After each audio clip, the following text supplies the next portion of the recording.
taong pananakop ng mga Kastila. Nagpatuloy ang pagkakaroon ng takot sa puso ng mga Pilipino. Hindi makakamtan, malayang inahasam. Hindi magawang lumaban dahil sa takot na nakatanim sa kanilang mga puso't isipan. Sa ika-30 ng Nobyembre, taong 1863, isisilang ang isang sanggol na siyang manguna upang lumaban sa mga Kastila at wakasan ang pananakop nito. Kalaunay, ikalalanin siya bilang ama ng himagsikang Pilipino. Kilalanin natin si Andres Bonifacio.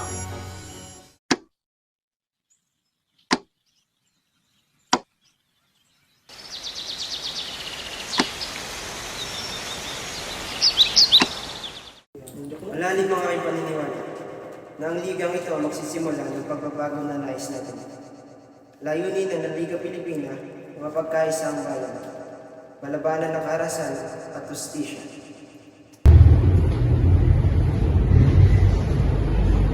Napangako ko sa inyo, balang araw, hindi na tayo kailanman pangluluhod muli sa mga Espanyol.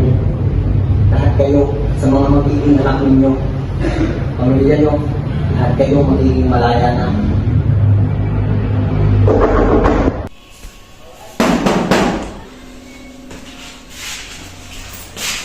Islaw! Sa mong balita, Andres, pagkalaman na ng Kastila ang Naliga, dinakip si Rizal.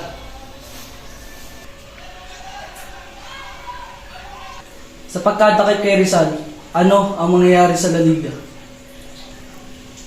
Tiyak, dadakipin din ng mga Friday ang mga sumusuporta dito. Ano ang gagawin natin ngayon? Hindi naman maaaring tumigil lang tayo sa paglaban. Di tayo susuko sa mga Kastilang yan. Lalaban tayo kung kinakailangan. Sa tono ng ating pananalita, tila napupuno na tayo sa pangyayari. Kailangan na rin natin kumilos. Kailangan na rin natin lumaban.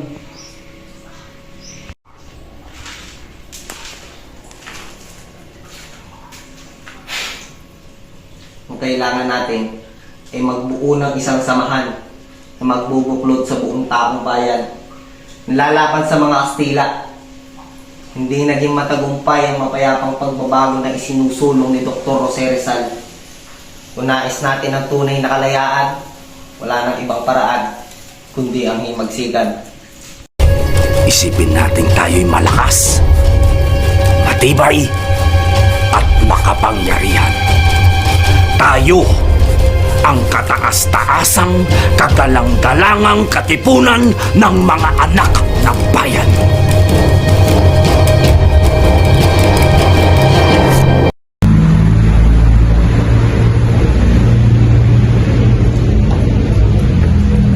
Parang away na, Padre. Dinapuan na po ng malaria ang aking anak. Kumari lamang sana makuha ko ng aking sahod. Nagtumpo na po kami hindi sumasahod, Padre. Kailangan din po namin mamuhay at mabuhay ng aking pamilya. Awa! Anong klase Panginoon kahit di mahalaga ang buhay namin sa inyo? Sino ka para hamukin ang pamalakad kung sabi kong di pwede? Parang away niyo na, Padre. May sakit ko ang aking anak.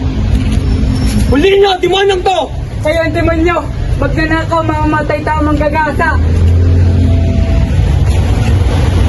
Mga hayop!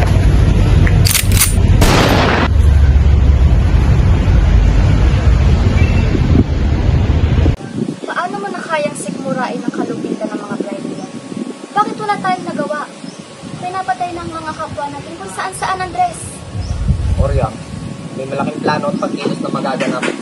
Tatag kami ng isang kilusan na magpapatigil sa kalupitan ng mga Espanyol. Kilusan? Kilusan na lalaban sa mga Kastila. Sasama ako. Bakit? Oo, babae ako. Pero hindi ko masisikmura na sa bawat araw na lumilipas, ang siya namang pagmamalupit ng mga Espanyol sa ating kapwa. Ayaw kong makita na minamatrato pa tayo na mas masawal pa sa hayop. Hindi maaari. Oryang, gusto na ako nawala ng taong iniibig. At ayoko ulit mangyari yon. Wala akong nagawa ng mga panahong yon. Hindi pwede.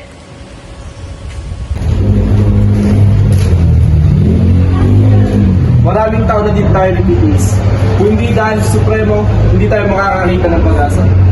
Ang mahalaga ay magpatuloy ka ang paglaganap ng kalayan para mas dumami pa ang ating yan. Saan na naman kayo patungo si Pating?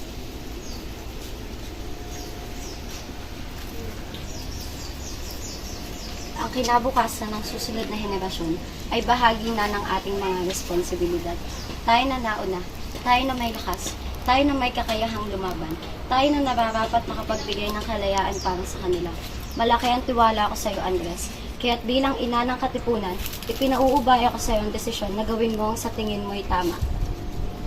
Napakarami na naging biktima ng mga Espanyol at mas marami pa ang mamamatay kapag hindi natin pinigilan ang kanilang pangapi. Sa labanang ito, susuong natin ang ating mga buhay sa panganib. Ilang araw mula ngayon, sa gabi ng 29, sisimulan na natin ang revolusyon.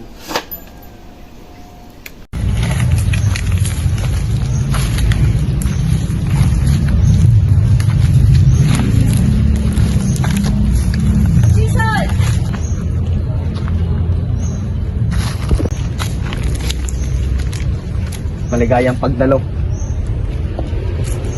Ito ang inyong lingkod, Andres Bonifacio.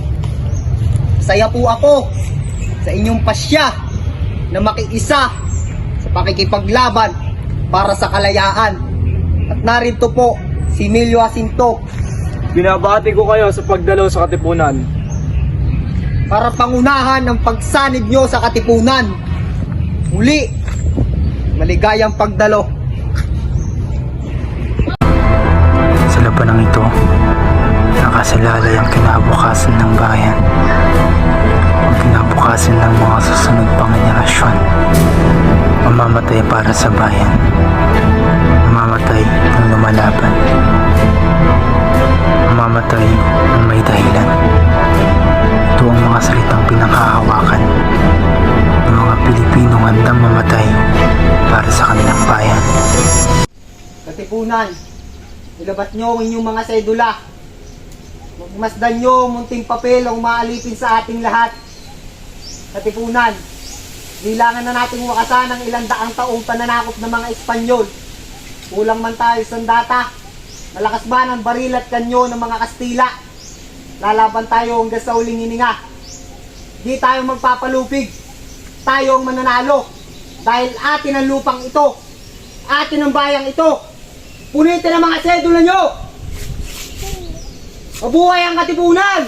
Mabuhay! Mabuhay ang revolusyon! Mabuhay! Mabuhay ang Supremo! Mabuhay!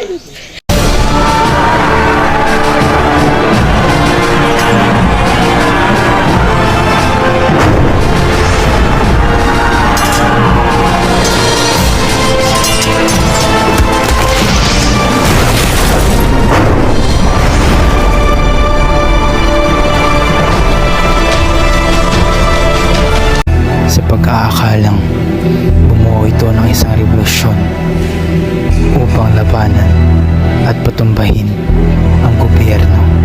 Bago natin pag-usapan ang planong pagpapatibay ng depensa, dapat pagdesisyonan muna natin kung sino mamumuno dito sa Cavite. Kaya nga tayo sinamahan ng Mahal Supremo para ayusin ang ating problema.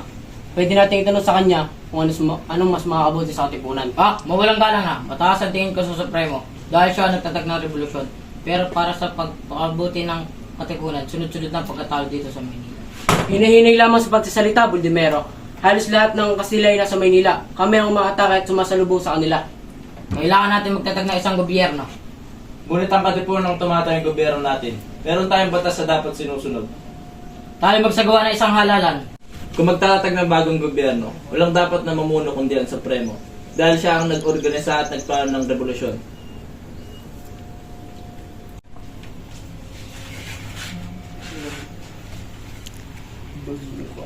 At ang nanalo bilang presidente, si Emilio Aguinaldo. At dahil si Andres ang pangalawang nakakuha ng pinakamaraming boto, narapat lamang na siya ay talaga ang pangalawang presidente. Bilang Director de Interior, Andres Bonifacio. Nagkasundo tayo na igagalang ang magiging kalabasan ng halalan. Ngunit kayo na rin ang sumira sa kasunduan. Bilang Supremo ng Katipunan, pinapawalang bisa akong halalan. Hindi sumusunod sa atin ang Katipunan.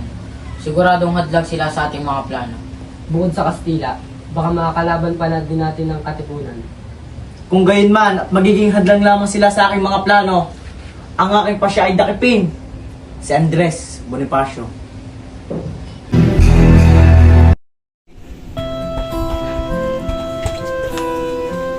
Anong ginagawa mo dito, Indo? Gusto ko lamang makausap ang Pangulong Emilio. Di maaari. Nagpapahinga na ang ating presidente. Nakikiusap ako.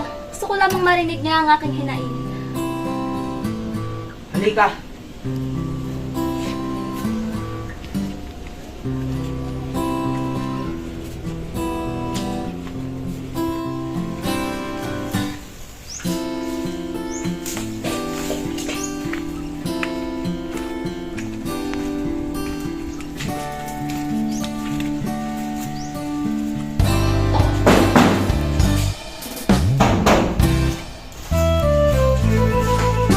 Nandito ang asawa ni Andres Bonifacio.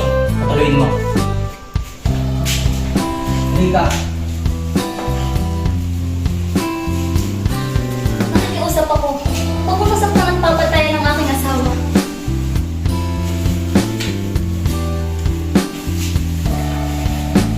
Huwag ka mag-alala. Nagawa ko ng paraan upang makalaya ka rito. Kunting tiis na lang. Ngunit paano? Hindi ko naman makakayanan saktan ka nila sa harapan ko. Ngunit hindi ko matitiis na nakikita kang naghihirap. Oryang, ito lang ang tatandaan mo. Palagi mong iingatan ang sarili mo.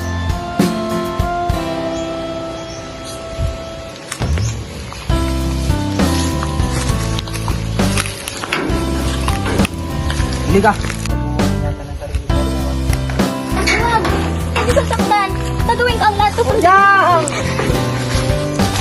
Oryang! Oryang! Oryang! Yes! Huwag mo kong patayin na nakataligod!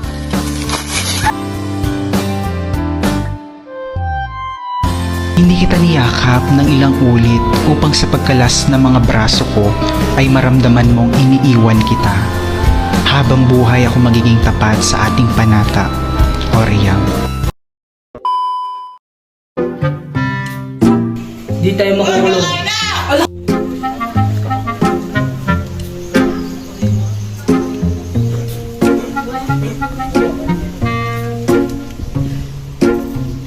Ang kinabukasan ng susunod na henerasyon ay bahagi na ng ating mga responsibilidad.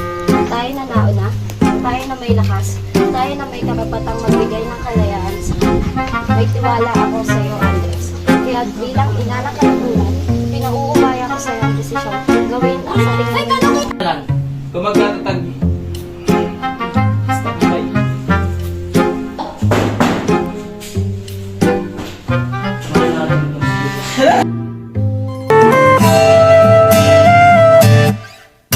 Tungalay kong arana para sa dalagang walang kasing ganda. Amoy roses ang nalimuyak kung nanaisin ng tadhanang mapalin lang. Di hahayaan mawala pa tong liham ng maasang mata mong makabasa. Handang gawin lahat, maging pamilya'y ilikahon na yan lang nakadama ng wagas na pagkamahal. Hiling ka lang naman na tayo na sana dalawa, sumuli ang isa. Papatunayan ang unang pag-ibig ay di mawawalan. Nakailang tula na ba't tila di napupunan ang